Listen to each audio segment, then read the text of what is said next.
শনি রবিবার এলেই বাজার যেতে আমার ভীষণ ইচ্ছে করে। সবসময় যে বাজারে গিয়ে কিছু কিনতে ইচ্ছে করে তা কিন্তু নয়। বাজারের টাটকা তাজা সবজি দেখতে এবং জ্যান্ত লাফানো মাছ দেখতে আমার ভারী ভালো লাগে।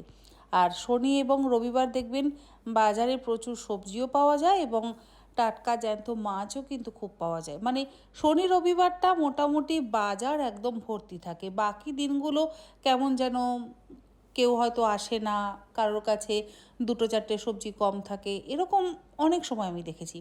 সেই জন্য আমি বেছে বেছে শনি এবং রবিবার চেষ্টা করি বাজারে যেতে। যদি শনিবার বাজারে যাই তাহলে আবার রবিবার যাই না, আর যদি মনে করি যে রবিবার বাজারে যাব তাহলে আবার শনিবার যাই না। আমি যখন ছোট ছিলাম আমার বাবার সাথে আমি সাইকেলে করে বাজারে যেতাম। আমাদের ভাটপাড়াতে যে বাজার ছিল সেই বাজারে আমাকে মোটামুটি বাবা রবিবার দিনকে নিয়ে যেত। এক এক সময় বাবা নিয়ে যেতে চাইতো না, কিন্তু আমি পড়া যাতে ফাঁকি দেওয়া যায় সেই জন্য বাবার সাথে বাজারে চলে যেতাম। আর বাবার সাথে বাজারে যেতে আমার ভীষণই ভালো লাগতো এবং ওই সুন্দর সুন্দর সবজিগুলো দেখতে আমার আরও ভালো লাগতো। তো সেই অভ্যেসটা আমার এখনও রয়ে গেছে। আমি এখনও শনি রবিবার চলে যাই বাজারে। বেশ সুন্দর টাটকা তাজা সবজি দেখতে পাই এবং যদি মনে হয় যে আজকে আমার এটার প্রয়োজন তাহলে কিনে আনি, আর যদি প্রয়োজন না থাকে তাহলে আর কিনি না। এই যেমন আমি আজকে বাজারে চলে এসেছি আর বাজারে দেখলাম আজকে প্রচুর ইলিশ মাছ পাওয়া যাচ্ছে।